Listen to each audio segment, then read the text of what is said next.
Hey y'all, welcome to my channel. I'm Dr. Jenny from the block, and if you're new here, welcome, and if you're returning, welcome back. So before I jump in today's video, if you haven't already, please remember to like, subscribe, and turn on that notification bell so you can be alerted when I'm dropping these gems. And also follow me on Instagram at Dr. Jenny from the block. So I wanted to share today's gem because I feel like working right now during a pandemic and just with everything else that can be going on in our personal lives and just the world can feel really exhausting right now. And some of us might be recognizing that we actually hate our jobs, and burnout can be one of the reasons why you're feeling the way you feel.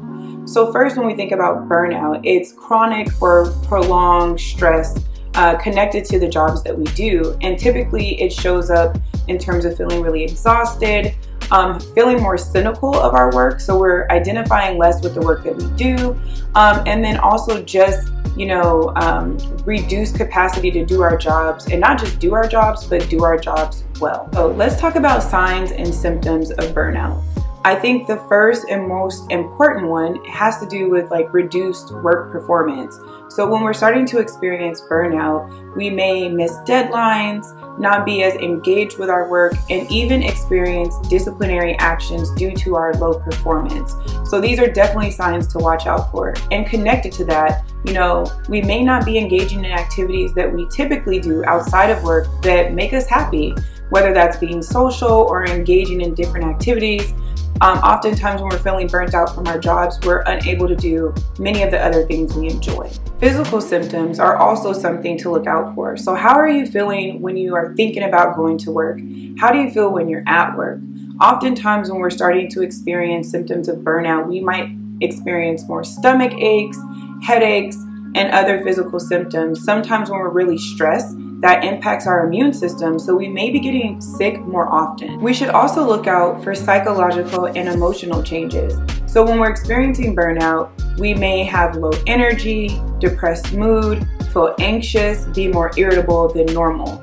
So if you notice that these things, and to add to, this is not exhaustive, so you could be feeling a number of different emotions or having other psychological impacts, but what's important to note is when you're starting to experience this, when you're thinking about work or going to work, these are important red flags that are telling you that something about your job is creating a lot of distress in your life. So we've talked about some signs and symptoms of burnout, but let's talk about factors that contribute to burnout. I think the first has to do with poor or unfair treatment. So are we working at places where we're making enough to live? Many debates have come up, and I don't even think it's a debate, but many discussions have come up about the living wage.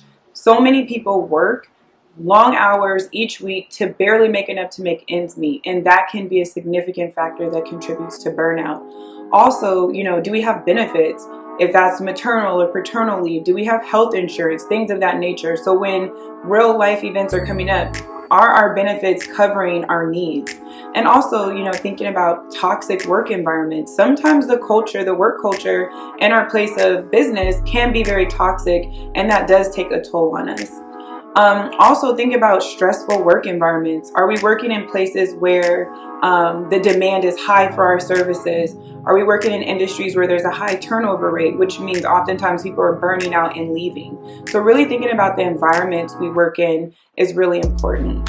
I think another thing to consider is how big our workload is. Is it something that we can manage? Is it unreasonable? Are there other people that we're able to delegate things to? If not, then that might create a lot of stress that's difficult for us to manage. External stressors are also another factor. We could be experiencing difficulties in our home life and our family. Anything from, maybe arguments, unsafe living environment, a recent death or loss. Those things can also contribute to burnout. And then lastly, not feeling like you have adequate support. So that could be both internally and externally. Do you have the support you need in order to caretake for yourself and others? And then also you think about when you're at work, do your managers and or supervisors support you? Are they helping to facilitate an environment of growth and support? Do you feel safe enough talking to them about some of the challenges? And if not, that can also, compound on some of the stresses you're already feeling and make you feel like you have nowhere to go for support. So when we're starting to notice signs and symptoms of burnout, there are a couple things you can do hopefully to slow down the effects of burnout and help you change course before you get to a place of total shutdown and exhaustion. So I think one of the things you can do is to schedule daily self-de-stressing activities.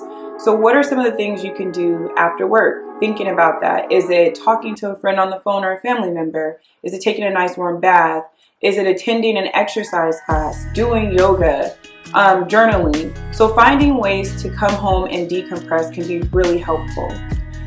So this next one, I know I was talking about it in the factors that can contribute to burnout, but if you do have a supervisor, manager, etc. that is supportive, reaching out to them to talk about some of your concerns and seeing what can happen. That can be in the form of reducing your workload for a while, changing a project, or doing something else that isn't as stressful until you feel like you're in a better place to take care of yourself. Another one is seeking external support. So that can be, confiding in a group of trusted friends or other individuals. It could be seeking therapy. It could be finding support groups for people who are in your industry, who can offer advice and tips for how you can care for yourself. I think another one, and this can be challenging depending on the job, because I want to recognize that PTO, so paid time off, can signify some privileges that other working people do not have. But if you do have access to PTO time, try to schedule in maybe a day or a couple hours each month that you can dedicate to taking some time off to take care of your mental health and just your physical well-being. So let me know what you think about this video in the comments section. And if you feel like this could help somebody, please feel free to share this video along so people can start to become more cognizant if they are in distress and need some help. So yeah, I just want to thank you all for taking the couple minutes to listen to this video. And if you haven't, please remember to like, subscribe, and share. Follow me on Instagram. I love hearing your ideas for videos, so drop that in the comments or in the DMs. I'm open. And yeah, just take care of yourselves. Continue to wear your mask because the Rona is still real. And I'll catch you all in the next video. All right, bye.